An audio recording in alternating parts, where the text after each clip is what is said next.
Argentina have beaten France in the World Cup final in 2022 in Qatar in this bleak and miserable winter. We have such a golden month, haven't we? We've had 4 games a day. We've had games galore, goals galore, upsets, underdogs, everything that you want in this World Cup, including horrendous refereeing, horrendous defending in some games, unbelievable attacking, and ultimately one of the greatest World Cups on the field. Obviously, off the field was abhorrent and a disgrace, but on the field, it was a sight to behold. It typified what it means to be a fan of football, what it means to be a fan of this sport, and ultimately, I think that this has grown in terms of popularity even more so than what it was. But if you haven't already, please can you go subscribe to the channel. I do appreciate all I'm getting. My name is Dominic Croft, and welcome to my channel. But obviously, we need context on this World Cup final because there are 2 teams. It's not just Argentina and Messi. So obviously, we'll start with France. France only won one of the last 6 games in the Nations League, beating Austria at home in the Nations League, like I just said, and getting relegated in the process. Very similar to England, as well as the fact that they lost the likes of Pogba, Kante, Hernandez in the first World Cup game, and Benzema, obviously, just before the World Cup, and they couldn't replace him. But it's a weird one because this front setup, sitting back with a back 4, allowing Argentina or any team to have the ball, suits France the most. Look at what happened in the semi-final against Morocco. They allowed Morocco to have the ball. They weren't good enough, and then they counter-attacked against them. Same against England. Same against Australia. Same against Denmark. The Tunisia one, they used a different team, so we can't really use that as an outlet. But they use the same team for each and every game. They use the same tactic. When it doesn't go well, like in the first 60 minutes, like I'll speak about in the Argentina game, it doesn't look great at all. They look sloppy on the ball. I'm not too sure why. The virus maybe gives it a bit of more context, but the likes of Dembele and Mbappe, if you allow them to have that space in behind rather than have the possession so they don't have as much space, it allows them to have that space. And it's the massive argument between possession and space. I've said space a lot of times, haven't I? They beat Australia and Denmark in somewhat comfortable games, but they did go behind against Australia. They have conceded in every single game apart from the Morocco one. There was very much a weak link down the right-hand side where Kunde is and where Upamecano. I can finally say that right again. Obviously, Argentina knew that. They allowed Messi to be with, Di Maria against Kunde. They allowed that weakness to be exploited, essentially. And I think that Argentina used it perfectly. Obviously, the game against England, they were the poorer team, but they didn't look like they looked comfortable, but they'd never looked good enough going forward. They were very, very clinical. And I think that, to sound like a very bitter English fan, they did get away with it. I think that the tactics of Southgate, the naivety of Southgate, worked in favour for France in that game. And they were there to get at. That's why I didn't put them in the top tier in the tier list, because I just don't think they were good enough in any game. I wasn't wowed by them like I was in a Brazil game or Argentina game all the way through, or even a Morocco game. We'll go on to Argentina now, because obviously Argentina, before this World Cup, were unbeaten in 32 games. And I feel like this Saudi Arabia game really was an eye-opener for them. I think that they needed that loss, which is weird to say, because they were comfortable against Mexico. They got back into what they were good at. And against Poland, they were absolutely dominant. Poland got lucky that they went through in the second round. The Australia game, they were comfortable. The Netherlands game should never have gotten to penalties. And obviously Croatia, 3-0. What can you say in a semi-final, by the way, to win 3-0 so comfortably, and then go and do that for the first 60 minutes again in the final? Shows great leadership. It shows great management. It shows great tactical awareness. It shows that they use the strengths well, and they use the strengths to what they can do, which is weird to say because usually in a game like this, it's a cagey one. But I think that they really rose to the opportunity, and I think that the win at Copa America shows great context to how they were in this final as well. They know how to win the finals, and they obviously know how to lose them as well because they lost the last 3 before that.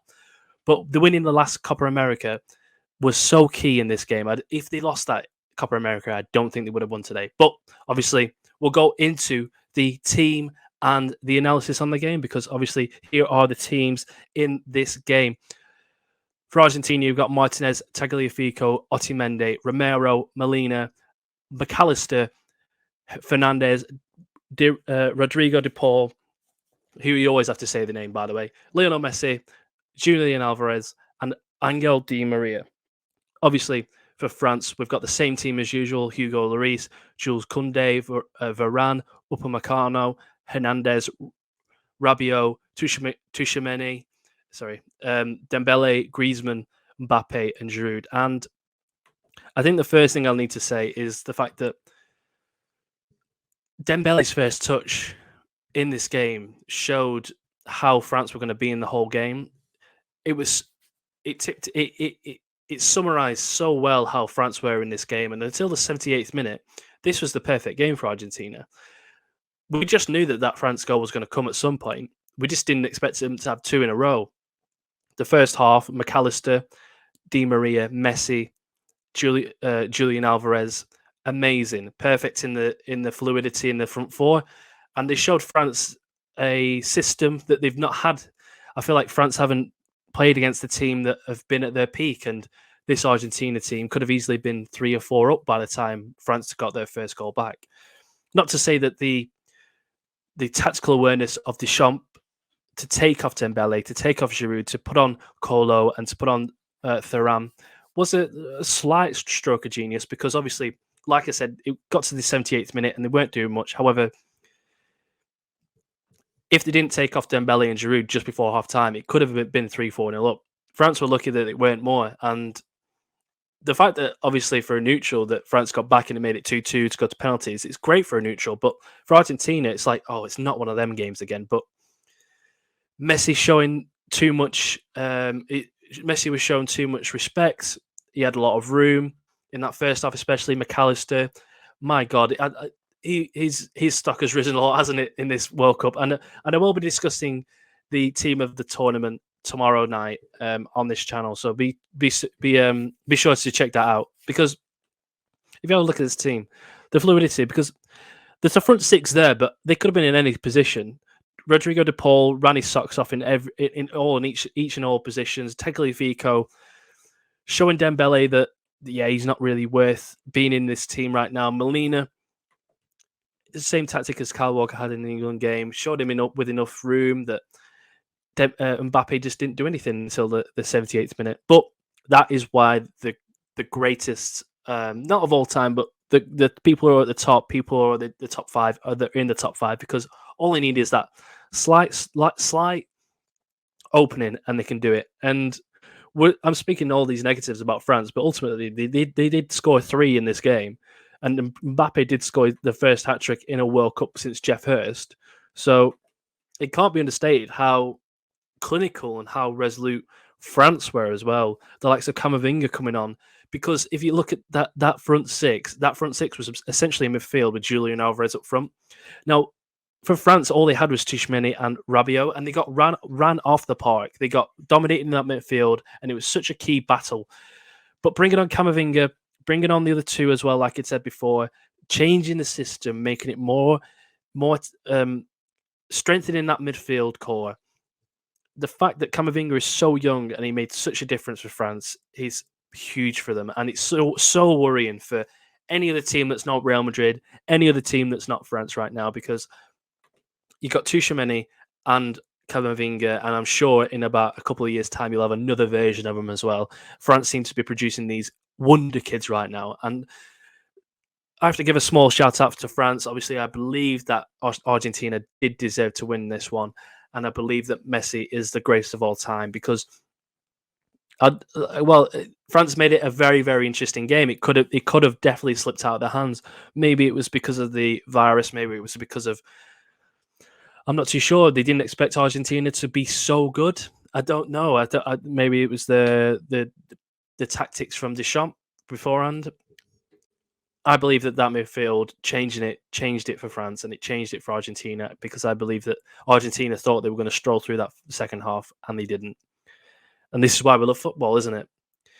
And this is why football should never change in that aspect, should it? I don't think that this should change from this sort of format. Messi now, obviously, he's going to retire as an Argentina player as the greatest of all time for them. Not only for them, as the greatest for all time for the world, essentially. I believe him and Maradona are at the top, Ronaldo just behind them. What a World Cup. And tomorrow, it will be my final video on this World Cup as the team of the tournament. And I've loved this whole experience for myself, watching games, analysing them, hopefully you guys as well. If you haven't already, please go and subscribe to the channel. I do appreciate every single subscription I do get. I know that the tier list, the views get more, but I do enjoy doing these a lot more than I do doing the tier list ones. Just feels like I can write down a lot more notes about a game, like write down a lot more in depth about a game, rather than just be like, France did okay, put them there. But YouTube's its system, YouTube's a game, and I don't know how to do it like France did today. But if you haven't already, please can you go subscribe to the channel, like I said. Comment below what you thought on the game. Comment below what you thought on this video as well. Please can you like it as well. And yeah, and I will see you soon. Have a good day. See you later, guys. Peace.